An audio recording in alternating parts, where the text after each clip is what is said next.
Hi hello welcome back to our channel అండి. ఈరోజు నేను ఈవినింగ్ స్నాక్స్ కోసం అని చెప్పి ఫ్రెంచ్ ఫ్రైస్ ప్రిపేర్ చేద్దామని తీసుకున్నానండి. ముందుగా ఒక 4 ఆలుగడ్డలు తీసుకున్నానండి. అవి పైన పొక్కు అంతా పీల్ చేసేసుకున్న తర్వాత ఫ్రెంచ్ ఫ్రైస్లా కట్ చేసుకున్నాను. కట్ చేసుకున్న తర్వాత ఒక బౌల్ పెట్టి బౌల్లో కొంచెం సాల్ట్ వేసుకొని ఒకసారి వాష్ చేసుకున్నానండి.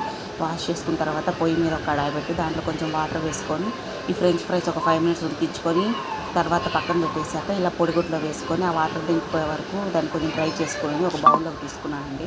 అది తీసుకున్న తర్వాత ముందుగా కడాయి పెట్టుకున్న కడాయిలో ఆయిల్ వేసుకున్నాను. వేడెక్కేలోపు ఏంటంటే ఈ ఫ్రెంచ్ ఫ్రైస్లో 2 టేబుల్ స్పూన్ కార్న్ఫ్లవర్ కలుపుకున్నానండి. ఈ కార్న్ఫ్లవర్ కలుపుకోవడం వల్ల ఏమవుతుందంటే అది క్రిస్పీగా వస్తుంది. అందుకని చెప్పి నేను ఇలా యాడ్ చేసుకున్నాను. ఇలా యాడ్ చేసుకున్న తర్వాత చూడండి ఎలా వచ్చాయో.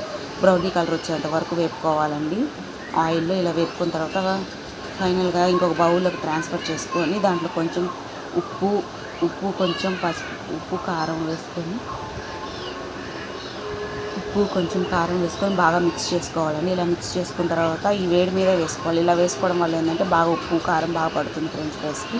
మామూలుగా మనం ఎక్కడ ఉప్పు వాడలేదు, జస్ట్ ఆయిల్లో అది వాష్ చేయడానికి మాత్రమే యూజ్ చేస్తాము. ఉప్పు ఇంక రిమైనింగ్ ఎక్కడ యూజ్ చేయలేదండి.